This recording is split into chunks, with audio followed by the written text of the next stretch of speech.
Hello guys, my brother in law most powerful episode 16 में आप सभी का वेलकम। आपको वीडियो पसंद आती है तो सब्सक्राइब, लाइक, शेयर, कमेंट जरूर से करिएगा। इसी के साथ हम लोग चलते हैं आगे। एपिसोड की स्टार्टिंग में हमको दिखाया जाता है वो मोटा लड़का तैनून का जो पिक्चर होता है उसको देख के हैरान होता है और तभी मन में सोचता है, क्या ये मेरे बायोलॉजिकल गॉडफादर नहीं है? क्या ये लोग उसे चोट पहुंचाना चाहते हैं? और ये सोचने के साथ में मोटा लड़का एल्डर से कहता है, मैं उसे नहीं जानता, वो कौन है? वो एल्डर जैसे ये बात सुनते हैं तभी उसके ऊपर अपना एक स्किल से अटैक कर देते हैं, जिस चीज से उसके कांधे में एक होल हो जाता है और तभी वो चिल्लाता है आह। फिर वो अपने हाथ को पकड़ के घबराते हुए उससे कहता है, धिक्कार है तुम जैसे इंसान पर जो दूसरों की बात को समझ नहीं पाते हैं। मैंने पहले ही कहा था कि मैं उसे नहीं जानता हूँ। उस मोटे लड़के की ये बात सुनने के बाद में वो एल्डर पिक्चर दिखाते हुए फिर उससे कहता है, मैंने पूछा है कि तुमने उसे देखा है या नहीं। तुमने कहा कि तुम उसे नहीं जानते। ऐसा लगता है कि आपने न सिर्फ उसे देखा है बल्कि आपके उसके साथ अच्छे रिश्ते भी रहे होंगे।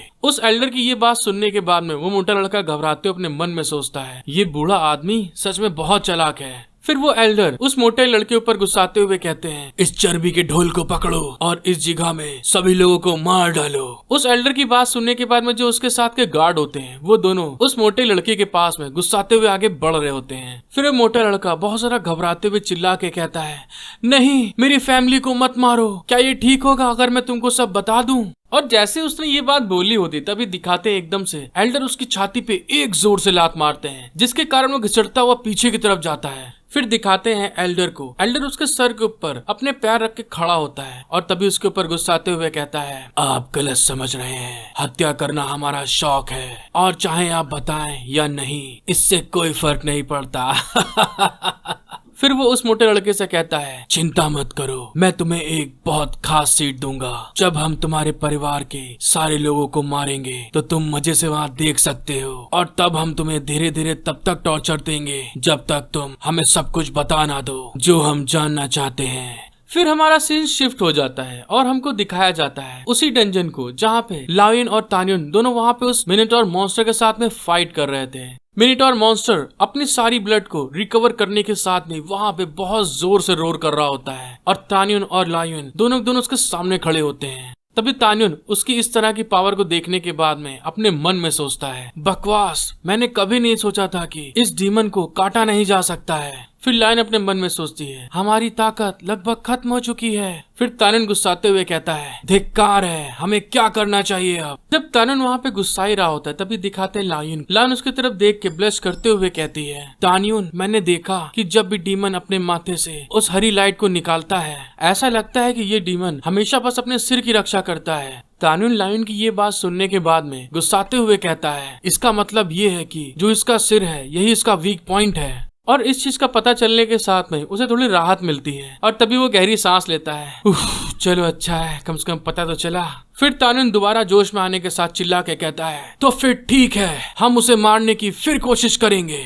वो जैसे ये बात बोल रहा होता है तभी दिखाते हैं वो मिनोटॉर मॉन्स्टर को। वो गुस्साता हुआ जंप करता है और सीधे तान्युन की तरफ अटैक करने के लिए आगे बढ़ रहा होता है। जैसे मिनोटॉर मॉन्स्टर वहाँ पे रोर करता हुआ सीधे तान्युन के ऊपर अटैक करने के लिए आगे बढ़ता है, वैसे तान्युन उसके घूंसे को वहाँ से डॉज करते हुए उसके पीछे चला जाता है जंप करके। और हमें दिखाते मिनोटॉर मॉन्स्टर जो होता है बहुत ज्यादा गुस्से में होता है और तभी तान्युन उसके पीछे में आकर अपने माथे पे कोई स्किल को एक्टिव करता है और दूसरे साइड से अपने स्वॉर्ड को निकालते हुए उसके ऊपर बहुत ढेर सारे स्लैश लगा रहा होता है, जिस चीज से जो मिनोटॉर मॉन्स्टर होता है वो भी गुस्सा रहा होता है और अपने हाथों से उसके स्लैश को रोकने की कोशिश कर रहा होता है। और हमको पता चलता है तान्युन ने जो वहाँ पे अपने माथे पे स्पिरिचुअल पावर को रिलीज करा होता है उसके अंदर से गोल्डन कलर की चेन निकलती है जो कि सीधे जाती है और मिनोटॉर का जो हाथ होता है उसके साथ वहाँ पे लिपट जाती है। फिर तान्युन वहाँ पे अपनी चेन को रिलीज करते हुए अपनी स्किल को कहता है, formation martial spirit shackle the dragon. तान्युन के इतने ढेर सारी चेन के लिपट जाने के कारण वो जो मिनोटॉर मॉन्स्टर होता है बहुत ज्यादा गुस्सा आ रहा होता है और वहीं पे बहुत ज्यादा जोर से एक रोर लगाता है। जब वो मिनोटॉर मॉन्स्टर चिल्ला रहा होता है तभी तान्युन चिल्ला के कहता है, लायन, हमें ये एक साथ करना होगा।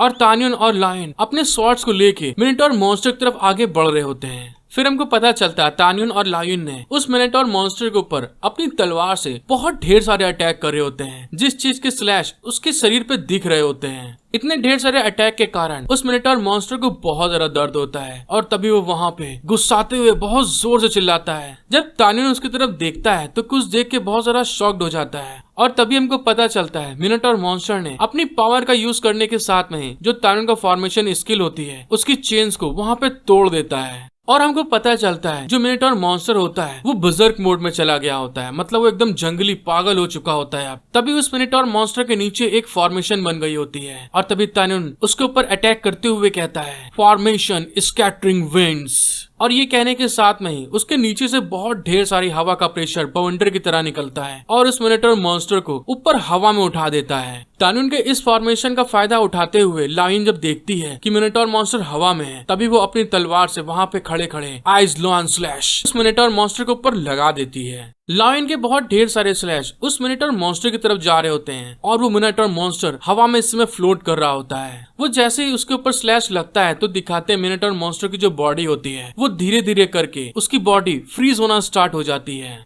और लायन के अटैक के कारण जो उसकी बॉडी जो हवा में थी वो एकदम से जमीन पे आके गिरती है, बुम। और मिनोटॉर मॉन्स्टर बहुत जोर से चिल्लाता है। जब मिनोटॉर मॉन्स्टर नीचे गिरता है तभी हमें दिखाते हैं तान्युन को। तान्युन वहीं पे मिनोटॉर मॉन्स्टर जहाँ गिरा था वहीं बगल में खड़ा होता है और उसको देख रहा होता है। फिर तान्युन उसको देख के कहता है अच्छा तो मेरे पास जितने भी अलग अलग तरह की मार्शल सोल हैं उनके एट्रीब्यूट एक साथ काम कर सकते हैं। और ये कहने के साथ में ही वो मिनोटॉर मॉन्स्टर के पास में जाता है और उसकी सींग को पकड़ लेता है और उसकी सींग को पकड़ते हुए उस मिनोटॉर मॉन्स्टर को थोड़ा सा पलटता है और हमें दिखाते हैं उस मिनोटॉर मॉन्स्टर की हालत बहुत खराब हो चुकी होती है। तभी हमको पता चलता है जो मिनोटॉर मॉन्स्टर होता है उसके माथे पे एक क्रिस्टल लगा होता है जिसको तान्युन देख लेता है और तभी तान्युन उस क्रिस्टल को देखने के साथ में एक इविल स्माइल करते हुए उस क्रिस्टल को उसके माथे से बाहर निकालने लगता है। जब तान्युन उस क्रिस्टल को उस मिनोटॉर मॉन्स्टर के माथे से खींच रहा होता है तभी वहाँ पे बहुत ढेर सारी एनर्जी रिलीज हो रही होती है और साथ ही जो मिनोटॉर मॉन्स्टर होता है वो भी वहाँ पे बहुत छटपटा रहा होता है, चिल्ला रहा होता है। और तभी हमें दिखाते हैं तान्युन को। तान्युन उस क्रिस्टल के ऊपर अटैक करते हुए उस क्रिस्टल को तोड़ देता है और साथ ही जो मिनोटॉर मॉन्स्टर होता है उसके माथे के अंदर अपनी स्वॉर्ड को सीधे घुसेड़ देता है, जिस चीज से मिनोटॉर मॉन्स्टर बहुत तेज चिल्लाता है। और हमें अगले पल दिखाया जाता है वो जो मिनोटॉर मॉन्स्टर होता है उस जगह से डिसअपियर हो जाता है और वहाँ पे सिर्फ गोल्डन कलर की स्पिरिचुअल पावर दिख रही होती है। जब मिनोटॉर मॉन्स्टर वहाँ पे गायब हो जाता है तभी दिखाते हैं उसके गायब होने के बाद में वहाँ पे एक ट्रेजर बॉक्स आ जाता है दोस्तों, जो कि देखने में बहुत सुंदर होता है और चमक रहा होता है। तान्युन जब ये देखता है तो बड़ी रंगबाजी में अपनी तलवार को घुमाते हुए कहता है ये क्या है, और उस बॉक्स की तरफ आगे बढ़ने लगता है। तभी हमारा सीन शिफ्ट हो जाता है और हमें तान्युन के उस मेंशन को दिखाते हैं जहाँ पे वो रुका होता है, जहाँ पे लिंगवा सोने के बाद में वहाँ पे जाग चुकी होती है और बैठते हुए कहती है सिस्टर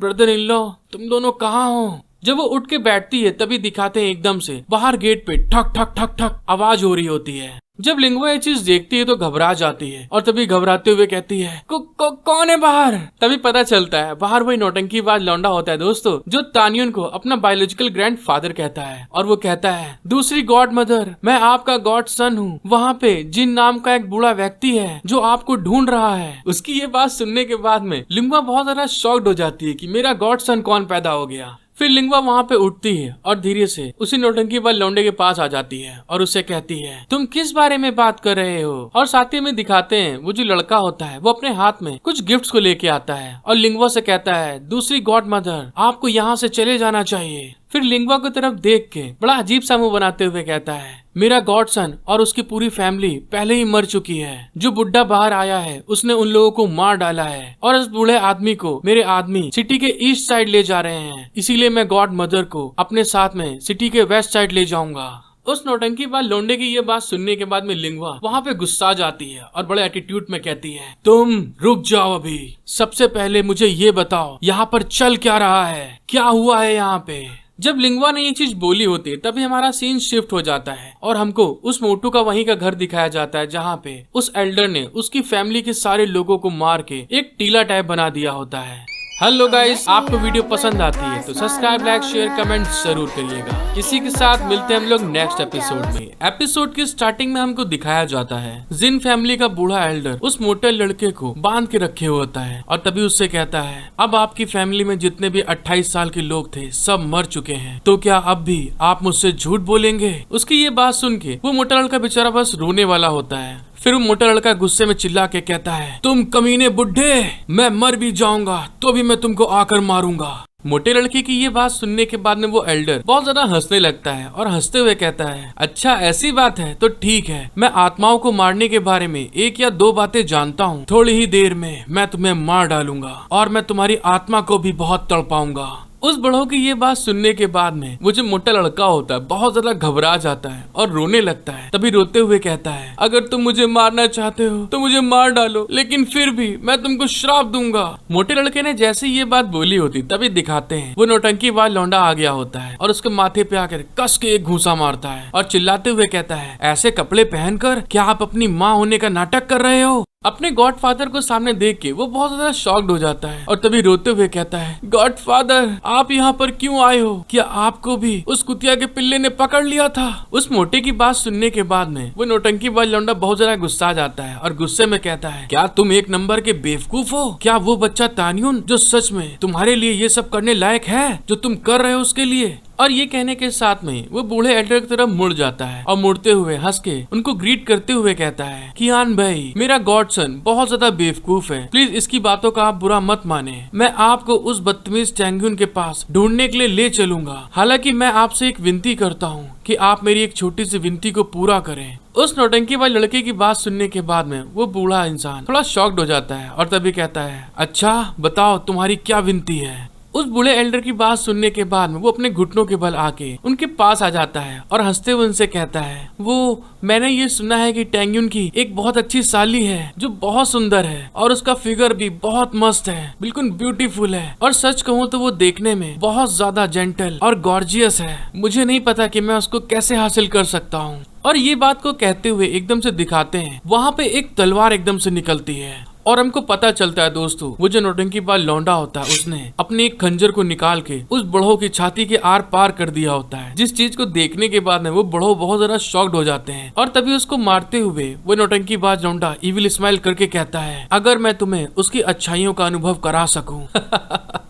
और तभी दिखाते हैं वो जो बड़ा होता है कुछ देखने के बाद में बहुत ज्यादा शॉक्ड हो जाता है, घबरा जाता है, उसके पसीने आने लगते हैं और तभी वो कहता है, तुम कौन हो? और हमको पता चलता है वहाँ पे वो नौटंकी वाला लौंडा नहीं होता है, वहाँ पे लिंगुआ अपने रूप को ट्रांसफॉर्म करने के बाद में आई होती है, जिसने की बातें करते हुए उस बड़ऊ की छाती के आर पार अपने नाइफ को कर दिया होता है। और तभी वो उससे कहती है, तो बड़ऊ तुम्हें कैसा लगा? क्या मैं सच में बहुत जेंटल हूँ? वो बड़ऊ ये चीज देखने के बाद में बहुत शॉक्ड हो गए होते हैं और हमें दिखाते लिंगुआ के माथे पे उसकी स्पिरिट एनर्जी का सिंबल दिख रहा होता है। और तभी लिंगुआ वहाँ गुस्सा के कहती है, अब तुम बुड्ढे मर जाओ। और ये कहने के साथ में जो उसने उसकी छाती पे अपने खंजर को घुसेड़ के रखा होता है बड़ी स्पीड में एकदम से निकाल लेती है, जिस कारण से जो उसकी बॉडी का ब्लड होता है वो भी बहुत फुहारे के तरीके बाहर निकलता है और वो बुढ़ऊ एकदम से चिल्लाता है, आह। जब वो मोटा लड़का इस चीज को देखता है बहुत ज्यादा घबरा जाता है, उसके पसीने छूटने लगते हैं और तभी घबराते हुए कहता है, तुम आप सच में आखिर कौन है? जब उस मोटे ने ये बात बोली होती तभी दिखाते लिंगुआ को अपनी छेड़ने वाली आदत से बाज नहीं आती है और वहीं पे नौटंकी करते हुए कहती है, तुमने मुझे दिन में ऑक्शन हाउस के अंदर देखा था, भूल गए क्या मेरे को? मैं तो बहुत स्वीट हूँ। जब मोटा लड़का उसकी ये बात सुनता है बहुत ज्यादा घबरा जाता है, शॉक्ड हो जाता है और तभी अपने मन में कहता है, मैंने जो सोचा ये वो नहीं थी। जब मोटा लड़का इस बारे में सोच ही रहा होता है तभी दिखाते लिंगुआ उसके पास आती है और उसके पास जो रस्सी बंधी होती है उसके हाथों में उसको काट देती है और उससे कहती है, कुछ देर में मैं उन लोगों को फुसलाकर यहाँ से दूर ले जाऊंगी। एक बार मैं युआन फैमिली के घर जाऊंगी, हम वहीं मिलेंगे, ठीक है? मोटा लड़का उसकी बात सुन के घबराते हुए कहता है, नहीं बिल्कुल भी नहीं, उन लोगों के पास बहुत ढेर सारे लोग हैं, आप ये सब खुद नहीं कर सकती हैं। उस मोटे लड़के ने जैसे ये बात बोली होती है हमें दिखाते हैं लिंगुआ अपनी स्पिरिट पावर को यूज करने लगती है और हमें दिखाते हैं लिंगुआ की जो स्पिरिट पावर होती है वो किसी का भी रूप ले सकती है और वो वहीं पे खड़े खड़े एकदम से उसी बूढ़े आदमी का रूप ले लेती है, जिसको देखने के बाद में वो जो मोटा होता है बहुत ज्यादा घबरा जाता है और तभी घबराते हुए कहता है, क्या तुम ऐसा भी कर सकती हो? फिर हमें कुछ देर बाद दिखाया जाता है लिंगवा ने उस बूढ़े आदमी का रूप लेने के बाद वो गेट के बाहर जाती है और जो उसके साथ में गार्ड आए होते हैं उनके ऊपर चिल्लाते हुए कहती है, युवान फैमिली उस बच्चे के साथ भाग गई, हर कोई उनके पीछे जाओ, मैं उन्हें ईस्ट की ओर जाके देखता हूँ। उसकी ये बात सुन के जो गार्ड होते हैं तुरंत एक्टिव हो जाते हैं वहाँ जाने के लिए। फिर हमको फेंगडू सिटी दिखाई जाती है जहाँ पे कुछ लोग बात कर रहे होते हैं और तभी कोई कहता है, आपको मेरे को सेकंड ग्रैंडमा कहने की जरूरत नहीं है, तुम मेरे को क्वीन कह सकते हो। और दोस्तों हमको अंदाजा तो हो ही गया ये कौन है। और तभी हमारा सीन शिफ्ट हो जाता है और हमें दिखाते हैं लिंगवा को। लिंगवा वहाँ पे बैठी हुई खूब रंगबाजी दिखा रही होती है और वो दोनों लड़के उसके आगे झुके होते हैं, एकदम सजदा कर रहे होते हैं उसको। और वो नौटंकी बॉय लौंडा उससे कहता है, अच्छा ठीक है माई क्वीन, मैं आपका बहुत एहसानमंद हूँ कि आपने मेरी जान बचाई है। लिंगवा उसकी बात सुनने के बाद में बहुत खुश हो जाती है और तभी चाय पीते हुए हंस के कहती है, बहुत बढ़िया, ये तो बहुत अच्छा है, आज से तुम लोग मेरे छोटे भाई बनोगे। हाँ ये बिल्कुल सही है, मेरी बहन और जीजा जी कहाँ हैं? लिंगवा की ये बात सुनने के बाद में वो नौटंकी वाला लौंडा उसकी तरफ हाथ बढ़ा के कहता है, मेरी क्वीन, तुम्हारी सिस्टर और जीजा जी एक बहुत बड़ी लाइट के अंदर गायब हो गए हैं। उस नौटंकी वाले लौंडे की ये बात सुनने के बाद में लिंगवा को दिखाते हैं वो जो चाय पी रही होती वो एकदम से उसके मुंह से बाहर निकल जाती क्योंकि वो घबरा जाती है ये बात सुनने के बाद में, और वो सीधे उसी लड़के के मुंह पे जाके पड़ती है। फिर हमारा सीन चेंज हो जाता है और हमको उसी डंजन का सीन दिखाते हैं जहाँ पे मशाले जल रही होती हैं। और तभी वहाँ पे उस बॉक्स को देखने के बाद में तान्यून लायन से कहता है, मेरी बीबी आपको क्या लगता है इस बॉक्स के अंदर कौन सा खजाना होगा? तान्यून की ये बात सुनने के बाद में लायन उससे कहती है, मुझे नहीं पता, आइए पहले इसे सेफ्टी के साथ में खोलते हैं। लायन की ये बात सुनने के बाद में तान्यून जैसे ही उस बॉक्स को जाता है उठाने के लिए एकदम से कोई शेडो आती है और उस बॉक्स के आर पार चली जाती है। जब तान्यून उसके बाद अपने हाथ में देखता है तो उसके हाथ में वो बॉक्स नहीं होता है, जिसको देखने के बाद में वो शॉक्ड होते हुए कहता है, मेरा बॉक्स कहाँ गया? और तभी हमें साइड में दिखाया जाता है वहाँ पे पिंक फॉक्स लेडी आ गई होती है जिसने अपनी स्पीड का यूज करते हुए उस बॉक्स को चुरा लिया होता है। जब तान्यून ये देखता है तो बहुत ज्यादा गुस्सा आ जाता है और गुस्से में चिल्ला के कहता है, तुम कमीनी, ये तो वही श्रापित फॉक्स डीमन है और उसने छुप कर यहाँ पे हमारा पीछा किया। तान्यून की ये बात सुनने के बाद में पिंक फॉक्स लेडी को दिखाया जाता है। वो उसकी तरफ फ्लाइंग किस करते हुए अपने मन में कहती है, मैंने कभी नहीं सोचा था कि इस सीक्रेट रिल्म को ह्यूमन ही खोल पाएंगे। आप दोनों ह्यूमन का बहुत बहुत शुक्रिया, आप दोनों ने मुझे सीक्रेट रिल्म का ट्रेजर दे दिया। अब तुम दोनों बस यहीं रुको और धीरे धीरे मर जाओ। जब वो पिंक फॉक्स ये कहने के साथ में आगे बढ़ती है तभी तान्यून चिल्ला के कहता है, रुक जाओ, दौड़ना बंद करो। और ये कहते हुए उसका पीछा करने लगता है और तभी वो एकदम से आगे जाता है उसको पकड़ने के लिए, लेकिन वो गेट बंद हो चुका होता है, जिसको देखने के बाद में तान्यून गुस्साते हुए कहता है, धत तेरे की डीमन फॉक्स, वह चली गई, मैं लड़ाई से पहले ही बहुत जरा थक गया हूँ। वो डीमन फॉक्स सच में बहुत बदतमीज है। और ये कहते हुए वहाँ का सीन शिफ्ट हो जाता है। फिर हमें कुछ समय बाद का सीन दिखाया जाता है। लायन वहाँ पे बैठ के कल्टीवेशन कर रही होती है और तान्यून वहाँ पे डोर को ढूंढने के लिए हर जगह गया होता है और तभी वहाँ पे आकर कहता है, और तभी लायन उससे कहती है, क्या हुआ, बाहर जाने का रास्ता नहीं मिला? और तान्यून उससे कहता है, हाँ नहीं मिल पाया। फिर हमें दिखाते हैं वो दोनों बहुत ज्यादा थक चुके होते हैं और तभी वहाँ पे एक दूसरे से पीठ लगा के बैठ गए होते हैं हाथ पकड़ के। और तभी तान्यून कहता है, लायन, अगर हम सच में बाहर नहीं निकल सकते तो हमें क्या करना चाहिए? तान्यून की ये बात सुनने के बाद में लायन उससे कहती है, तुम चिंता मत करो तान्यून, यहाँ कोई ना कोई रास्ता होना चाहिए। और जब लायन देखती है कि तान्यून बहुत ज्यादा टेंशन में है तभी वो पलटती है और तान्यून के गले लग जाती है और उससे प्यार करते हुए कहती है, भले ही अगर हम सच में बाहर नहीं निकल सकते हैं, मैं अभी भी आपके साथ यहाँ हूँ, तो तुम टेंशन मत लो। उसकी ये बात सुनने के बाद में तान्यून वहाँ पे शॉक्ड हो जाता है क्योंकि ये पल बहुत ज्यादा इंटेंस हो चुके होते हैं दोस्तों। फिर तान्यून उसकी तरफ देखता है कि लायन आखिरी टाइम तक मेरे साथ में ही है और वो मुझसे बहुत प्यार करती है। फिर हमें तान्यून को दिखाया जाता है। तान्यून वहाँ पे ब्लश करते हुए उससे कहता है, वैसे देखा जाए तो मैं आपको ये चीज देने के लिए एक सही समय का इंतजार कर रहा था और सोच रहा था कि मैं तब दूंगा आपको। और ये कहने के साथ में हमको दिखाया जाता है तान्यून ने वहाँ पे एक रिंग निकाल ली होती है और लायन के आगे करते हुए उससे कहता है, लायन, मैं हमेशा तुम्हारे साथ अच्छा व्यवहार करूंगा, क्या तुम मेरे साथ में शादी करोगी? और ये कहते हुए ब्लश कर रहा होता है। उसकी ये बात सुनने के बाद में लायन को दिखाते हैं। लायन वहाँ पे बहुत ज्यादा खुश हो जाती है और ब्लश करने लगती है और साथ ही अपना हाथ आगे बढ़ाते हुए कहती है, हाँ बिल्कुल, मैं तुमसे शादी करूंगी। और ये कहने के साथ में हमको दिखाते हैं तान्यून ने जो अपने साथ में रिंग लाया होता है लायन के लिए, वो उसकी फिंगर में उसको पहना देता है और इसी के साथ में इन दोनों की एंगेजमेंट हो जाती है। और हमें दिखाते हैं वो लोग वहीं पे एंगेजमेंट करने के साथ में वहीं बैठ के चुम्मा चाटी कर रहे होते हैं दोस्तों। और अब तान्युन को यहाँ पे मरने का भी कोई गम नहीं होगा क्योंकि उसको लायन का साथ मिल चुका होता है दोस्तों। जब तान्युन लायन के साथ में प्यार कर रहा होता है तभी उसके आगे सिस्टम विंडो अपेयर होती है और उसको बताया जाता है यहाँ पर होली रेलिक का पता चला है, मूड वैल्यू 200%। क्या आप इसकी कॉपी करना चाहेंगे? तान्युन जैसे ये बात सुनता है तभी दिखाते हैं कि वहाँ पे वो कॉपी करने के साथ में ही जो उसका रेलिक टूट गया होता है दोस्तों वो फिर से अपने आप वहाँ पे जुड़ना स्टार्ट हो जाता है। तान्युन और लायन ये चीज देखने के बाद में बहुत ज्यादा खुश हो जाते हैं और तभी उसको देखते हुए थोड़ा हैरान भी हो गए होते हैं क्योंकि वो एकदम दोबारा फिर से जुड़ने के साथ में एकदम नया जैसा हो गया होता है। और तभी वो हैरान होते हुए कहते हैं अरे ये बिल्कुल ठीक हो गया ये तो। और फिर हमको पता चलता है तान्युन और लायन ने उस होली रैलिक का यूज करते हुए वहाँ से डिस्पेयर हो जाते हैं और वो लोग एक बिल्कुल नई जगह पे एक जंगल पे आके पैर होते हैं। वो लोग उस जंगल को देख रहे होते हैं कि हम कहाँ पे आ गए। तभी लायन उससे कहती है तान्युन आखिरकार हम बाहर निकल आए। फिर लायन तान्युन से कहती है हमें जल्दी वापस जाना चाहिए, लिंगवा का अकेले वहाँ पे होटल में रहना बहुत खतरनाक है। तान्युन उसकी ये बात सुनने के बाद में एक तरफ देखते हुए उससे कहता है मेरी बीबी कोई जल्दी नहीं है, जरा 1 मिनट के लिए रुको तो यहाँ पे। और तभी हमें दिखाते हैं तान्युन जहाँ पे देख रहा होता है वहाँ पे आ जाता है झाड़ी के पास और वहाँ आने के बाद में कुछ ढूंढते हुए कहता है अरे मुझे याद है यहाँ पर कुछ गिरा था। और ये कहने के साथ में वो वहाँ पे एक स्क्रॉल को पकड़ लेता है और इसको देखते हुए कहता है समझ गया, दरअसल मैं इस कॉन्ट्रैक्ट का यूज करने की प्लान नहीं कर रहा था लेकिन आप गए और खुद को मार डाला, इसलिए मैं ऐसा कर सकता हूँ, तो मुझे इस चीज के लिए दोष मत देना। और ये कहने के साथ में हमें दिखाया जाता है तान्युन वहाँ पे वो जो उसको स्क्रोल मिला होता है दोस्तों उस पे अपने अंगूठे से ब्लड ड्रॉप गिरा रहा होता है और साथ ही बहुत ज्यादा इविल लुक देख के स्माइल करते हुए कहता है तुम लिटिल फॉक्स, चलो देखते हैं तुम अब कहाँ भाग कर जाती हो।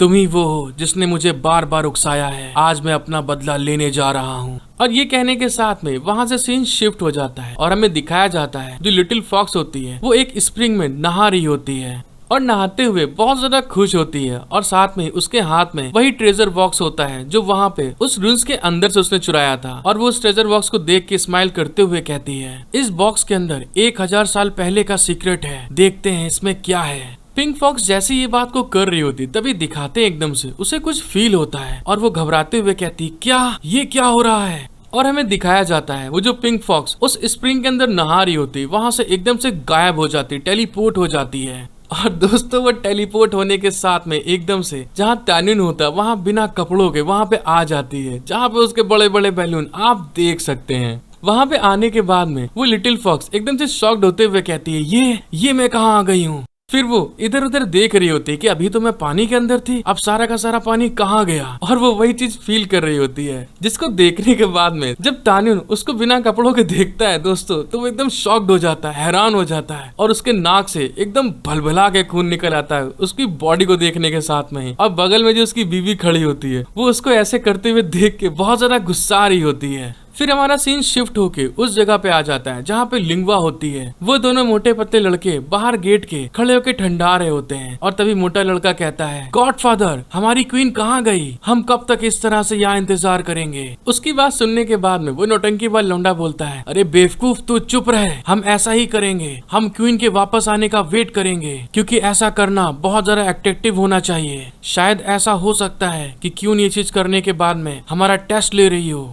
हेलो गाइस, अगर आपको वीडियो पसंद आती है तो सब्सक्राइब, लाइक, शेयर, कमेंट जरूर करिएगा। और इसी के साथ मिलते हैं हम लोग नेक्स्ट एपिसोड की स्टार्टिंग में हमको दिखाया जाता है वो पिंक फॉक्स लेडी एकदम से तान्युन के सामने आके अपेयर हो जाती है क्योंकि जो उसके गले में कॉलर पड़ा था उसका कॉन्ट्रैक्ट पहले तान्युन ने फेंक दिया था, लेकिन जब ये बॉक्स लेके भाग गई तो तान्युन ने उस कॉन्ट्रैक्ट को अपने ब्लड से साइन कर दिया था, जिस कारण से ये पिंक फॉक्स लेडी एकदम से उस स्प्रिंग से इसके सामने अपेयर हो जाती है। पिंक फॉक्स लेडी जब तान्युन के सामने आती है तो शॉक्ड होके कहती है मैं यहाँ कैसे। और दूसरे साइड में तान्युन को दिखाते हैं, तान्युन वहाँ पे उसको देख के बहुत ज्यादा खुश हो रहा होता है और ब्लश कर रहा होता है और दिखाते हैं उसकी नाक से बहुत खून निकल रहा होता है। और तभी तान्युन उसको देख के अपने मन में सोचता है तो इस तरह से स्लेव कॉन्ट्रैक्ट काम करता है, ये सच में बहुत मजेदार है, ये कमाल का है। जब तान्युन उसको देख के बहुत ज्यादा खुश हो रहा होता है तभी दिखाते हैं दूसरे साइड में लायन को। लायन उसको देख के बहुत ज्यादा गुस्सा आ रही होती है और तभी तान्युन को चिल्ला के कहती है तान्युन बेशरम ठरकी, तुम कितनी देर तक इसको घूरने का ऐसे ही प्लान बना रहे हो। उसकी ये बात सुन के तान्युन वहाँ पे घबरा जाता है। फिर तान्युन अपने आप को वहाँ पे संभालते हुए अपनी नाक से खून पोंछते हुए लायन से कहता है हाँ लायन, इस फॉक्स डीमन ने बहुत बार हमें धोखा दिया है। मुझे बस इस बात की चिंता है कि वो फिर से हमारे खिलाफ कोई साजिश रच सकती है। लायन इस तरह से इसकी ठरकपन की हरकत को देखने के बाद में गुस्साते हुए अपने हाथ को आगे करके कहती है, लाओ मुझे दो स्लेव कॉन्ट्रैक्ट और जल्दी से वापस होटल जाओ और जाकर लिंगवा को ढूंढो, वो कहाँ है। मैं अपनी छोटी बहन की चिंता करना बंद नहीं कर सकती क्योंकि वो वहाँ पे अकेली है। जब लायन ने उससे स्लेव कॉन्ट्रैक्ट मांगा होता है तभी वो बहुत ज्यादा गुस्सा के अपने मन में कहता है, धत तेरे की, मेरी इस साली ने मेरी खुशी के पल को फिर से बर्बाद कर दिया है। मैं उसे दिखाऊंगा कि मैं क्या कर सकता हूँ। और ये कहते हुए उस स्लेव कॉन्ट्रैक्ट को बड़ी मुश्किल से लायन की तरफ आगे बढ़ाते हुए कहता है, ठीक है, हालांकि लायन आपको इससे बहुत सावधान रहना होगा, ये फॉक्स डीमन बहुत ज्यादा चालाक है। लायन तान्युन की इस हरकत को देखने के बाद में उसको धक्का दे के कहती है, तुम यहाँ से जाओ ना। और तभी तान्युन उससे कहता है, लायन तुमको उस फॉक्स डीमन की अच्छी तरह से देखभाल करनी होगी, वो अपने मन में बहुत बुरे ख्याल रखे होगी, अगर तुम मेरे वापस आने तक इंतजार नहीं कर सकती। उसकी ये बात सुन के लायन उससे कहती है, मुझे पता है तान्युन, जल्दी करो और जाओ यहाँ से, लिंगवा को अपने आप इधर उधर भागने मत देना। फिर हमें दिखाते हैं बीबी तो बीबी होती दोस्तों, वो किसी को बर्दाश्त नहीं कर पाती है। तभी तान्युन वहाँ पे अपना सर खुजलाते हुए जा रहा होता है और दूसरी साइड लायन उसको बाय कर रही होती है और तभी मन में कहती है, तो आखिरकार मैंने तान्युन को यहाँ से जाने के लिए मना लिया। और ये कहने के साथ में लायन को दिखाते हैं वो स्लेव कॉन्ट्रैक्ट को अपने हाथ में पकड़े हुए अपने मन में सोचती है, इससे कोई फर्क नहीं पड़ता कि आपने तान्युन को धोखा दिया, लेकिन इससे फर्क पड़ता है कि आपने तान्युन को बेशर्मी से बहकाया है। तुम सचमुच एक फॉक्स डीमन हो। अब मैं तुम्हें दिखाती हूँ कि मालिक कौन है यहाँ पे। इस बात को सोचते हुए लायन स्माइल करते हुए एक कपड़े को लेके उस फॉक्स डीमन के पास में आ रही होती है और उससे कहती है, तुम्हें तैयार हो जाना चाहिए, आप ठंड में यहाँ पे ठिठुरना नहीं चाहेंगी। लायन से वो कपड़ा लेने के साथ में ही वो फॉक्स डीमन अपने मन में सोचती है, देखने में ऐसा लगता है कि इस लड़की से निपटना उस लड़के से निपटने से बहुत आसान होगा। फिर इस बात को सोचने के बाद में वो फॉक्स डीमन उसको स्माइल करते हुए कहती है, आपका इस चीज को देने के लिए बहुत बहुत शुक्रिया। जैसे फॉक्स डीमन ने ये बात भूली होती तभी दिखाते एकदम से बहुत रफ्तार से एक अटैक आता है उसकी तरफ और जो कपड़ा लायन ने उस फॉक्स डीमन को दिया होता है वो कपड़ा वहाँ पे तितर बितर हो जाता है, पूरी तरह फट जाता है। और हमको बाद में पता चलता है ये किसी और ने नहीं किया होता है, वो लायन ने किया होता है दोस्तों। और लायन उसके सामने तलवार लेके गुस्से में खड़ी होके कहती है, मैंने तुमसे कहा कि कपड़े को पहन लो, तुमको क्या समझ में नहीं आया।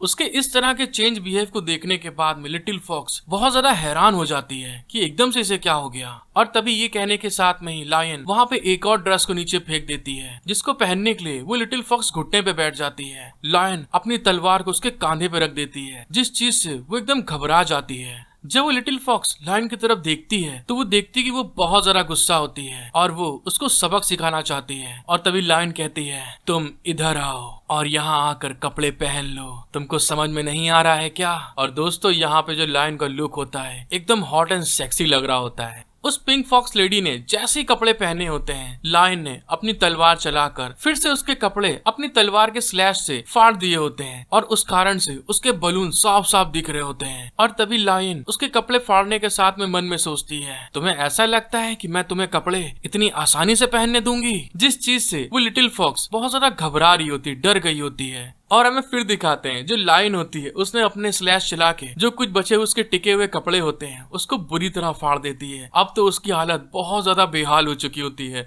उसकी आंखें एकदम बाहर निकल आई होती डर के मारे। जब लिटिल फॉक्स वहाँ पे घबरा रही होती तभी दिखाते लायन को। लायन उसकी तरफ बहुत ज्यादा गुस्से में घूर के कहती है, जब तुम कपड़े पहनती हो तो सबसे पहले पैंट क्यों पहनती हो। लायन के इस तरह के बिहेव को देखने के बाद वो लिटिल फॉक्स समझ जाती है कि ये मेरे को सुकून से जीने नहीं देगी और वहीं पे वो बुरी तरह रो रही होती है और अपने मन में सोचती है, सिस्टर क्या तुम मुझे खुश रहने दे सकती हो। फिर इसी के साथ हमारा सीन शिफ्ट हो जाता है दोस्तों। हमको उस जंगल में दो लोगों को दिखाया जाता है जिनके हाथ में स्वॉर्ड होती है और वो भाग के कहीं जा रहे होते हैं। तभी उतने में ऑरेंज कपड़े वाला आदमी कहता है, सिजियोंग हमें तान्युन के पीछे जाना होगा। उस लड़की की बात सुनने के बाद में सिजियोंग उससे कहता है, तान्युन इतना ज्यादा इम्पोर्टेंट नहीं है, हमारे लिए इम्पोर्टेंट किन लायन है। फिर वो लोग भागते हुए बहुत दूर एक पेड़ के पास में आके खड़े हो जाते हैं। ऑरेंज कपड़े वाला आदमी कहता है, ट्रू मार्शल स्वॉर्ड सेट को हासिल करने के और भी तरीके होंगे। क्या सच में उस सेट को हासिल करने के लिए आपको एक औरत से प्यार करना पड़ेगा? उस लड़के की ये बात सुनने के बाद में दूसरा लड़का कहता है, तुम पागल हो, शुरुआत से ही यू सिटी के लॉर्ड किन लाइन को चाहते थे। उसकी ये बात सुन के ऑरेंज कपड़े लड़का कहता है, अच्छा तो ऐसा है क्या? फिर वो काले बाल वाला लड़का ऑरेंज कपड़े लड़के को बताता है, ट्रू मार्शल स्वॉर्ड सेट से निपटने के और भी कई तरीके हैं, लेकिन सेलेस्टियल रैंक मार्शल स्पिरिट वाली एक औरत बहुत ज्यादा अनमोल सोर्स है। जब तक उसकी तरह की एक औरत हमारे पास हो तो हमारे आगे होने वाले बच्चे सेलेस्टियल रैंक मार्शल स्पिरिट वाले वॉरियर पैदा होंगे।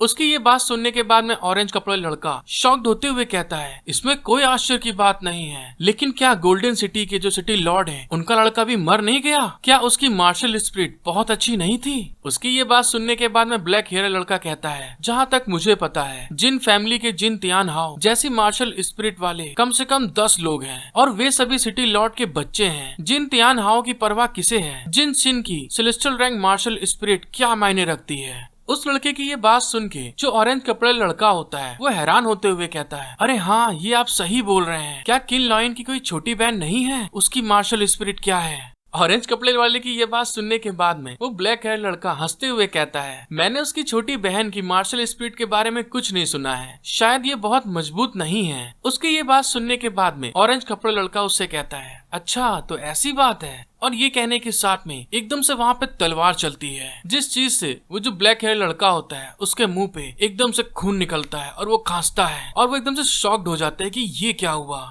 और हमको पता चलता है वो जो ऑरेंज कपड़े वाला लड़का होता है दोस्तों, उसने ब्लैक हेयर लड़के के पेट पे अपनी तलवार को आर पार कर दिया होता है। और तभी ब्लैक हेयर लड़का कहता है, आखिर तुम हो कौन जिसने मेरे पे अटैक किया?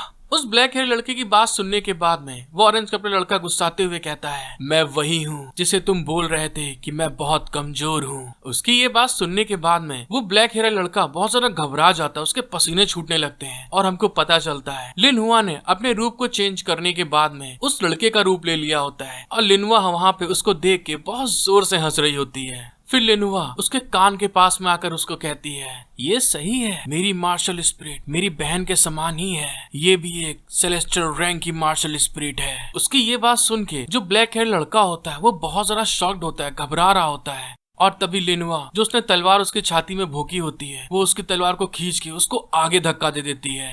और हमें दिखाया जाता है लिनहुआ ने जैसे उसको धक्का दिया होता है वो उस पेड़ के तने से सीधे नीचे की ओर गिर रहा होता है और वो नीचे जाके गिरता है एकदम से धम।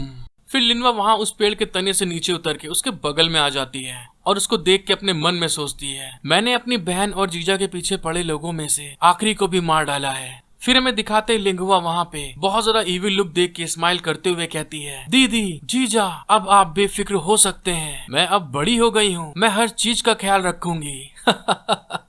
और हमें दिखाते हैं ये बात बोलने के साथ में लिनहुआ वहाँ पे रोने लगती है और उसके आंसू वहाँ जमीन पे गिर रहे होते हैं क्योंकि वो बड़ी हो चुकी होती है दोस्तों। फिर लिनहुआ वहाँ पे अपने आंसू पोंछते हुए मन में सोचती है, ये क्यों हो रहा है, मैं अपने आप क्यों रो रही हूँ। हेलो गाइस, वीडियो पसंद आई है तो सब्सक्राइब लाइक शेयर कमेंट जरूर करिएगा। इसी के साथ मिलते हैं हम लोग नेक्स्ट एपिसोड में। एपिसोड के स्टार्टिंग में हमको दिखाया जाता है लिनहुआ उस बंदे के पेट में तलवार घुसेड़ने के बाद में वहीं पे बैठी रो रही होती है और कहती है कि मैं बड़ी हो गई हूँ, शायद इसीलिए इस खुशी के मारे मेरी आंख में आंसू बह रहे हैं। फिर कहती है, हाँ मुझे लगता है ऐसा ही हुआ होगा क्योंकि मेरे को इसकी आदत नहीं है। फिर वो अपने बचपन में चली जाती है और अपनी बचपन की बातें बताती है, जब मैं छोटी थी तब से ऐसा ही है, मेरे को कोई नहीं पूछता, मुझसे कोई प्यार नहीं करता है, सब लोग मेरी बड़ी बहन को ही प्यार करते थे और वही सबकी दुलारी थी, मेरे मॉम और डैड भी उसी को चाहते थे। और पूरी सच बात ये है कि ट्रू मार्शल स्वॉर्ड सेट के जितने भी लोग थे सब लोगों को मेरी बहन की ही परवाह थी, किसी एक व्यक्ति को भी मेरी परवाह नहीं थी। और दिखाते हैं वो बेचारी अलग अकेले तलवार पकड़े खड़ी होती है और उसके पापा लाइन को प्यार कर रहे होते हैं। फिर वो एक जगह का सीन बताती है, मुझे अपनी मम्मी पापा का ध्यान खींचने के लिए मुझे जानबूझकर परेशानी खड़ी करनी पड़ी, लेकिन मुझे केवल आखिरी में डांट और फटकार ही मिला करती थी। हालांकि ऐसा ही था, मैं चीजों को नुकसान करा करती थी और अपने पेरेंट्स से डांट खाती थी, फिर भी मैं उस चीज से बहुत खुश थी। फिर एक जगह का सीन दिखाते हैं हमको। उन लोग डिनर टेबल के सामने बैठे होते हैं और वहाँ पे लाइन को पेरेंट्स अपने साथ बैठाते हैं और इसको अलग बैठाते हैं। और तभी वो बताती है, आखिरकार मैं उन सब से सच्चा प्यार करती थी। और ये कहने के साथ में वो बहुत ज्यादा जोर जोर से वहाँ चिल्ला के रोने लगती है और रोते हुए कहती है, धिक्कार है तुम जैसी बेकार बहन पर और धिक्कार है तुम जैसे बेकार जीजा पर। तुम लोग सचमुच मुझे नहीं चाहते हो, इसीलिए मेरे को अकेला छोड़ के चले गए। तब मुझे ट्रू शॉर्ट सेक्ट की एम्प्रेस बनने के लिए बस अपनी ताकत पर निर्भर रहना होगा। वो जैसे चिल्ला के रो रही होती तभी दिखाते एकदम से उसके पैर को दूसरा लड़का पकड़ लेता है। जिस चीज को देखने के बाद में जो लिंगवा होती है वो बहुत ज्यादा घबरा जाती है, शॉक्ड हो जाती है कि एकदम से किसने पैर पकड़ लिया। और हमको पता चलता है वो ब्लैक हेयर लड़का जो होता है अभी जिंदा होता, मरा नहीं होता है। और तभी वो लिंगवा के ऊपर अटैक करते हुए कहता है, तुम छोटी बच्ची नर्क में जाओ, और उसके ऊपर अटैक कर देता है। जैसे लिंगवा के बलून के पास में उसकी तलवार आती है तभी दिखाते हैं लिंगवा वहाँ पे जंप करते हुए उसकी तलवार से बच जाती है और अपने मन में सोचती है, ये सोचना कि मेरा एम्प्रेस बनने का जो प्लान है इतनी जल्दी खत्म हो जाएगा, तुम तो सच में बहुत बेकार इंसान हो। वो लड़का जैसे उसके ऊपर अटैक कर रहा होता है तभी दिखाते हैं एकदम से वहाँ पे एक आवाज आती है, गिल स्लैश। और उस आवाज को सुनने के बाद में लिंगवा और ब्लैक हेयर लड़का दोनों के दोनों शॉक्ड हो जाते हैं। तभी में दिखाते हैं लिंगवा को बचाने के लिए तान्युन कहीं से उछल के उसकी तरफ बढ़ रहा होता है और सीधे आके लिंगवा के सामने आ जाता है और जो बंदा अपनी तलवार से उसको मारने वाला होता है उसकी तलवार के टुकड़े कर देता है। फिर तान्युन उसकी तलवार को अपने हाथ में वहीं पे उठाता है जमीन से और उसी की तलवार से उसी की गर्दन को काट देता है। और तान्युन ने इतनी तेजी से उसकी गर्दन को काटा होता है कि उसको समझ में नहीं आ रहा होता है। तभी वो एकदम से खांसता है और वो अपनी आखिरी सांस ले रहा होता है और अचानक से उसका दम वहीं पे घुट जाता है और वो जमीन पे वहीं पे नीचे गिर जाता है। जब लिंगवा देखती है तान्युन को कि तान्युन ने उसको बचाया है आके, वो बहुत ज्यादा खुश हो जाती है और तभी ब्लश करते हुए तान्युन से कहती है, जीजा जी मुझे लगा कि तुम लोग मुझे नहीं चाहते। लिंगवा की ये बात सुनने के बाद में तान्युन उसके सर पे पुश करते हुए गुस्से में कहता है, तुम बेवकूफ लड़की, क्या तुमको रात में बुरे सपने आते हैं? हमने तुमसे कब कहा कि हम तुमको नहीं चाहते हैं? अगर मैं समय पर यहाँ पर नहीं पहुँचता तो क्या आप जानती हैं कि आप मर गए होते? और चाहे कुछ भी हो, आपकी मार्शल स्पिरिट आपकी बहन से बेहतर नहीं है और जब आप बाहर निकले तो आपको बहुत ज्यादा सावधान रहने की जरूरत होगी। इसे हमेशा बाहरी लोगों के सामने यूज मत करा करो। जब मैं होटल में वापस गया और तुम्हें नहीं पाया, मेरी हालत अपने मौत तक जाने जैसी हो गई थी। तुम इस तरह से क्यों बाहर घूम रही हो? जब तान्युन उसके ऊपर चिल्ला रहा होता है तभी दिखाते हैं लिंगवा को। लिंगवा बहुत ज्यादा खुश हो जाती है और अपने जीजा जी के हाथ को पकड़ते हुए कहती है, हाँ मैं इस चीज को समझती हूँ, आप लोग जो कह रहे हैं। लिंगवा इस चीज को देखने के बाद में बहुत खुश होती है और लिंगवा अपने मन में कहती है, मेरी दीदी और मेरे जीजा जी को पूरे टाइम मेरी चिंता थी, इस चीज से मैं बहुत ज्यादा खुश हूँ। तान्युन जब उसका इस तरह का बिहेव देखता है कि वो हंस रही है तभी तान्युन उससे पूछता है, अरे क्या हुआ, तुम इस तरह से क्यों हंस रही हो? क्या तुमने सुना भी मैंने अभी तुमसे क्या क्या कहा है? लिंगवा हंसते हुए कहती है, हाँ जीजा जी सुना है मैंने जो आपने कहा। जब इस बात को बोली रहती तभी दिखाते हैं तान्युन के आगे सिस्टम विंडो पर होती है और उसको बताया जाता है मार्शल स्पिरिट का पता चला है, एक्वाटिक मून, मूड वैल्यू 85%। जब तान्युन देखता है कि 85% मूड वैल्यू है तो बहुत खुश हो जाता है और अपने मन में सोचता है, अरे रुको, मूड वैल्यू बहुत ज्यादा है, क्या ये लिंगवा की मार्शल स्पिरिट की कॉपी करने का सही समय नहीं है? मुझे उसे और ज्यादा उत्तेजित करने का तरीका सोचना होगा। और दोस्तों अब यहाँ पे तान्युन जो है अपनी हद से गुजरने वाला है, देखिएगा आप लोग। फिर ये बात सोचने के बाद में तान्युन स्माइल करता हुआ लिंगवा के पास आता है और उससे कहता है, लिंगवा मुझे आपसे कुछ पूछना है। और लिंगवा भी कहती है, जीजा जी क्या बोल रहे हैं आप? फिर तान्युन को दिखाते हैं। तान्युन लिंगवा को वहाँ पेड़ के पास ले जाकर उसके हाथों को पकड़ लेता है, जिस चीज से लिंगवा बहुत ज्यादा ब्लश कर रही होती है। और तभी तान्युन कहता है, लिंगवा तुम हमेशा अपनी बहन के साथ रहना चाहती हो ना? लिंगवा भी शॉक्ड होते हुए कहती है, क्या मैं अपनी बहन के साथ रहना चाहती हूँ? फिर तान्युन लिंगवा के एकदम क्लोज आ जाता चेहरे के और उसके पास आके उससे कहता है, तो इसी कारण से तुम्हें अपनी बहन के साथ में आ जाना चाहिए और मुझसे शादी कर लेनी चाहिए। इस तरह तुम हमेशा अपनी बहन के साथ रह सकोगी। लिंगवा इसकी ये बात सुनने के बाद में ब्लश करने लगती, शॉक्ड हो जाती है और तान्युन से कहती है, शादी कर लूं तुमसे? तभी सिस्टम विंडो तान्युन का आगे अपीयर होता है। मूड वैल्यू 99% तक पहुंच गई है। जब तान्युन देखता है कि 99% तक हो गई है तभी एक कदम और आगे बढ़ जाता है वो। फिर वो लिंगवा के एकदम कान के पास आके उसके कानों में कहता है, वैसे देखा जाए तो आप सच में मुझे पसंद करती हैं, लेकिन आपको इस चीज का एहसास नहीं है। अगर तुम इस तरह से देखो कि तुम अपनी बहन को पसंद करती हो और तुम्हारी बहन मुझे पसंद करती है, इसका मतलब तो यही हुआ ना कि तुम भी मुझे पसंद करती हो। तानियन की ये बात सुनने के बाद में हमें दिखाया जाता है लिंगवा जो होती है एकदम सदमे में चली गई होती दोस्तों। और तभी वो कहती है अगर सच्चाई देखी जाए मैं तुम्हें पसंद करती हूँ, लेकिन मुझे इस चीज का एहसास तक नहीं हुआ।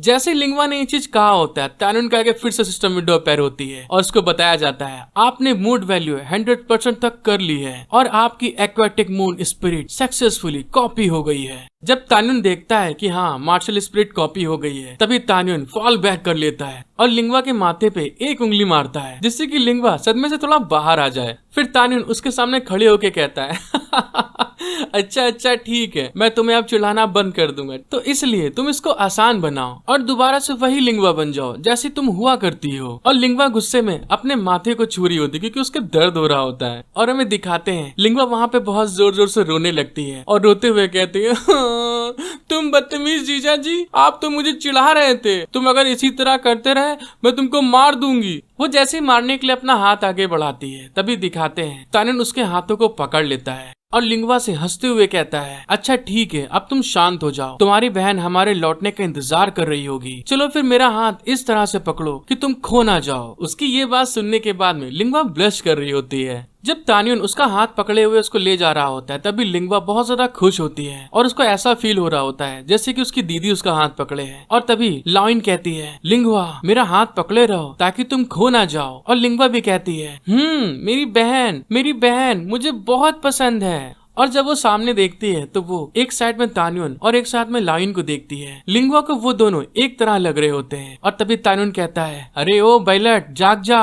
अब जाने का समय हो गया है। और लिंगवा को दिखाते हैं, लिंगवा वहाँ पे ब्लश करते हुए कहती है हाँ जीजा जी ठीक है। तानियन जब उसकी इस तरह की हंसी और इस तरह के उसका कैरेक्टर देखता है तो एकदम घबरा जाता है, शॉक्ड हो जाता है। और तभी उससे कहता है लिंगवा क्या हुआ तुमको, क्या मैंने तुमको बेवकूफ बना के डराया नहीं था, जल्दी करो और मुझे लायन के पास जाना है उसे देखने के लिए। हेलो गाइस, वीडियो पसंद आए तो सब्सक्राइब लाइक शेयर कमेंट जरूर करिएगा। इसी के साथ मिलते हैं हम लोग नेक्स्ट एपिसोड की स्टार्टिंग में हमको दिखाया जाता है तानियन अपनी साली को लेके अपनी बीवी के पास आते हुए कहता है लायन हम वापस आ गए, देखो मैं लिंगवा को अपने साथ में लेके आया हूँ। जब लायन तानियन को देखती है तो खुश होके कहती है अरे वाह तानियन तुम वापस आ गए। और तानियन वहाँ पे लिटिल फॉक्स को वहाँ सर्व करते हुए देख के बहुत ज्यादा शॉक्ड हो जाता है और अपने मन में कहता है जब मैं यहाँ से चला गया तो यहाँ दुनिया में क्या हुआ है। क्योंकि दोस्तों लिटिल फॉक्स को तानियन बहुत खतरनाक मानता था, लेकिन उसकी बीवी ने लिटिल फॉक्स को रातों रात बिल्कुल सीधा कर दिया। अब पता नहीं क्या क्या इसके साथ किया है, वो तो भी दिखाया नहीं गया। लिटिल फॉक्स को देखते हुए कहता है लायन आपने लिटिल फॉक्स से क्या कहा है, वह इतनी ज्यादा आज्ञाकारी क्यों हो गई है।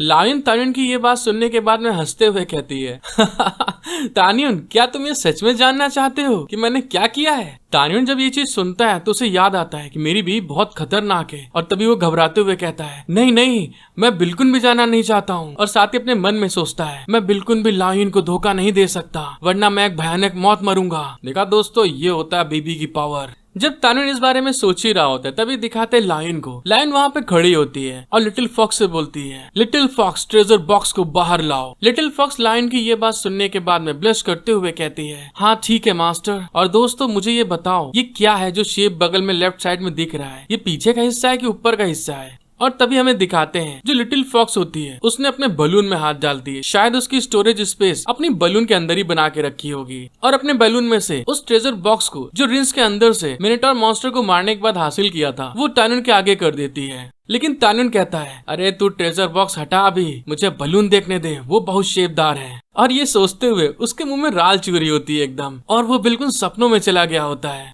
जब लायन अपने आदमी की इस तरह की निगाहों को देखती है तो शॉक्ड हो जाती है और तभी खांसते हुए कहती है और उसके ऐसा करते ही जो लिटिल फॉक्स होती है वो बिल्कुल अलर्ट हो जाती है। फिर लिटिल फॉक्स देखती है अपने बलून की तरफ, तानियन जो है उसके बलून को बुरी तरह ताड़ रहा है। तभी वो अपनी मास्टर का इशारा समझते हुए अपने बलून को कपड़ों से ढक लेती है। जब तानियन ये चीज देखता है कि उसने बलून ढक दिए तभी गुस्साते हुए मन में कहता है धत तेरे की, इतने मस्त बढ़िया सीन अब हमेशा के लिए चले गए, ये नहीं हो सकता, ये सच में बहुत खराब है। जब तानियन ऐसा कर रहा होता है तभी लायन को दिखाता है, लायन उसकी तरफ गुस्से में घूर के देख रही होती है। जैसे ही लायन को देखता है तभी वहाँ पे नौटंकी करना स्टार्ट कर देता है और उस बॉक्स को अपने हाथों में लिंगवा के साथ में खेलते हुए कहता है ये सच में बहुत मजेदार मैजिक था, देखा तुमने लिंगवा। और लिंगवा उसकी ये बात सुन के बहुत ज्यादा गुस्सा रही होती है। फिर तान्युन वहाँ पे सबको इकट्ठा करता है और इकट्ठा करने के बाद कहता है चलो फिर ठीक है, अब वो समय आ गया है कि हम इसे सावधानी के साथ खोलें। जैसे तान्युन उस बॉक्स को खोलता है तो वहाँ पे एक की रखी होती है, जिसको देखने के बाद में तान्युन कहता है अरे ये की, ये किस लिए है। जैसे तान्युन उस बॉक्स को खोलता है, उस की को देखता है, तभी दिखाते हैं जो तान्युन के पास में होली रैलिक होता है वो एक्टिवेट हो जाता है। उस की में से बहुत ढेर सारी लाइट निकलना स्टार्ट कर देती है और तभी वहाँ पे जो होली रैलिक होता है वो उस की को एब्जॉर्ब कर लेता है। जिस चीज को देखने के बाद में जो तान्युन होता है बहुत ज्यादा शॉक्ड हो जाता है कि ये क्या हो गया। जैसे ही वो होली रैलिक उस की को एब्जॉर्ब करता है तो वहाँ पे एकदम से होलोग्राफिक इमेजेस आने लगती हैं। वहाँ पे एक बहुत बड़ा मैप दिखाया जाता है जिसको कि तान्युन और सब लोग देखने के बाद में शॉक्ड हो जाते हैं। तभी तान्युन वहाँ पे मैप में देखते हुए कहता है ये प्लेस कैसे है। जैसे तान्युन ने ये बात बोली होती तभी दिखाते हैं लायन को। लायन लिटिल फॉक्स की तरफ इशारा करती है, जिसको फील करते ही लिटिल फॉक्स वहाँ पे ब्लश करते हुए कहती है ये हमारा होली रैलिक आप लोगों को मार्गदर्शन कर रहा है। लिंगवा उस मैप को देखने के साथ में एक जगह को देखते हुए कहती है ये देखने में सच में फैंटेसी लैंड है, लेकिन ये जगह कैसी है जहाँ पे किले जैसा दिखता है। लिंगवा की ये बात सुनने के बाद में तान्युन उसकी तरफ देख के कहता है क्या तुम वहाँ पे गई हो। तान्युन की ये बात सुन के लिंगवा उसको बताती नहीं, लेकिन मैंने इसके बारे में अफवाहें सुनी है। तान्युन उससे पूछता है अफवाहें, किस तरह की अफवाहें सुनी है तुमने। फिर लिंगवा बताती है मैंने सुना है कि जो व्यक्ति सीमांत सिटी पर शासन करता है वो एक महारानी है, बोले तो दोस्तों एम्प्रेस है। फिर हमको उस बहुत ज्यादा गॉर्जियस खूबसूरत एकदम मस्त लेलन टॉप एम्प्रेस के बारे में बताया जाता है। अफवाह ये है कि शाइनिंग सिटी की एम्प्रेस न केवल बेहद मजबूत है बल्कि बहुत ज्यादा सोच से बिल्कुल बाहर है। और तभी तान्युन कहता है कि हम लोग इस सिटी के बहुत ज्यादा क्लोज हैं, तो इसीलिए एक काम करते हैं, पहले हम लोग यहीं पे चलते हैं। तान्युन की ये बात सुनने के बाद में लायन अपने मन में कहती है होली रैलिक के अंदर स्टोन टैबलेट पर जो बातें लिखी हैं वे तान्युन से संबंधित होनी चाहिए और मुझे लगता है कि मुझे उसकी सेफ्टी के लिए वहाँ पे जाकर देखना होगा।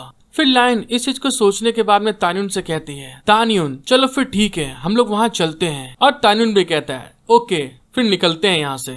और ये कहने के साथ में तान्युन वहाँ पे टेलीपोर्टेशन एंकर को निकाल लेता है और लायन से कहता है हालांकि हमें कोई इसमें दिक्कत नहीं है, ये टेलीपोर्टेशन एंकर केवल 3 लोगों को ही टेलीपोर्ट कर सकता है। तान्युन की ये बात सुनने के बाद में सब लोग शॉक्ड हो जाते हैं, लेकिन लिंगवा को दिखाते हैं वो कुछ ज्यादा ही शॉक्ड हो जाती है। और तभी तान्युन कहता है हमारे साथ 4 लोग हैं, हमें क्या करना चाहिए अब। लिंगवा तभी वहाँ पे एकदम से अपनी बहन की तरफ देखती है तो देखती है कि वहाँ पे उसके बहुत बड़े बैलून हैं 40 नंबर वाले। फिर पलट के वो लिटिल फॉक्स की तरफ देखती है और वहाँ पे देखती है कि अरे वहाँ तो 42 नंबर है। और तभी कहती है टेलीपोर्टेशन के लिए 3 लोग चाहिए। फिर लिंगवा जब उन दोनों के बड़े बड़े बैलून देखती है कि ये तो बहुत ज्यादा बड़े हैं और तभी वो अपने हाथों को अपने बैलून पे रख लेती है और देखती है कि नहीं, बिल्कुल भी नहीं, ये तो बहुत छोटे हैं उनसे। और इस बात को सोचने के बाद में लिंगवा बहुत ज्यादा घबरा जाती है और तभी अपने जीजा के पास में आकर उसके हाथ को पकड़ के रोते हुए कहती है जीजा जी भले ही मेरे बैलून छोटे हैं लेकिन मैं अभी भी बड़ी हो सकती हूँ, प्लीज मुझे छोड़ के मत जाना। दोस्तों इस चीज का मतलब मुझे समझ में नहीं आया। लिंगवा की ये बात सुनने के बाद में तान्युन वहाँ पे शॉक्ड होते हुए उससे कहता है अरे तुम चिंता मत करो, हम तुम्हें सिर्फ इसलिए नहीं छोड़ेंगे क्योंकि तुम जानवर हो। और उसकी ये बात उसकी वाइफ सुन रही होती है, लेकिन लिंगवा उसकी ये बात सुनने के बाद में बहुत खुश हो जाती है। उन दोनों की इस तरह की बातचीत को देखने के बाद में जो लाइन होती है वो लिटिल फॉक्स की तरफ देखती है और लिटिल फॉक्स उसकी नजरों का इशारा समझते हुए बहुत ज्यादा डर जाती है। और तभी वो अपनी इज्जत बचाते हुए वहाँ पे कहती है तो ठीक है मैं यहाँ पे अपने आप को ट्रांसफॉर्म कर लेती हूँ। और हमें दिखाया जाता है जो लिटिल फॉक्स होती है वहाँ पे अपने आप को एक फॉक्स डीमन में ट्रांसफॉर्म कर लेती है, जिसका अंदाज एकदम अनोखा होता है दोस्तों और देखने में भी बहुत खूबसूरत होती है। जब तान्युन उसको देखता है ऐसे तो उसके फिर से नाक से खून निकलने लगता है। वो बोलता है तो नई वैरायटी एकदम, इसको लेने में तो मजा आ जाएगा। जब लायन तान्युन की तरफ देखती है फिर से मेरा ठरकी आदमी फिर से बावला होने लगा है, तभी वो फिर खांसती है। उसके इस इशारे को लिटिल फॉक्स समझ लेती है। तभी वो कहती है ठीक है मैं फिर से ट्रांसफॉर्म होती हूँ। और वहाँ पे दिखाते हैं उसके ट्रांसफॉर्म होने से वहाँ बहुत ढेर सारा धुआं उठता है और साथ ही हमें दिखाते हैं उस धुएं के अंदर में से एक लिटिल फॉक्स बाहर की ओर उछल के आता है। और उछल के आने के साथ में हमें दिखाया जाता है वो जो लिटिल फॉक्स होती है वो बहुत छोटी और प्यारी सी हो जाती है और वो सीधे आती है और लिंगवा के सर के ऊपर लैंड करती है, जिसको देखने के बाद में लिंगवा खुश होते हुए कहती है वाओ ये तो बहुत सुंदर है दीदी। और दूसरे साइड में दिखाते हैं तान्युन अपने ब्लड को रोक ही नहीं पा रहा होता है दोस्तों। और तभी वो रुमाल से अपने ब्लड को पोंछने की कोशिश कर रहा होता है, लेकिन लिंगवा को दिखाते हैं। लिंगवा बहुत खुश होती है और अपनी दीदी से चिल्ला के कहती है दीदी मुझे ये बहुत पसंद है। जब तान्युन देखता है कि वहाँ पे अब 3 लोग हो गए हैं तभी वो अपने टेलीपोर्टेशन एरे को एक्टिव कर देता है और हमें दिखाते हैं वो तीनों लोग एक दूसरे का हाथ पकड़ लेते हैं। और तभी तानिन उनसे कहता है अब क्योंकि ऐसा हो सकता है कि हम बाहर जा सकते हैं, इसलिए सब लोग एक दूसरे का हाथ पकड़ लो। और वहाँ पे बहुत ढेर सारी स्पिरिचुअल पावर रिलीज होना स्टार्ट हो जाती है। हेलो गाइस, आपको वीडियो पसंद आई है तो सब्सक्राइब, लाइक, शेयर, कमेंट जरूर से करिएगा। इसी के साथ मिलते हैं हम लोग नेक्स्ट एपिसोड में। Thank you for watching my video. Love you all.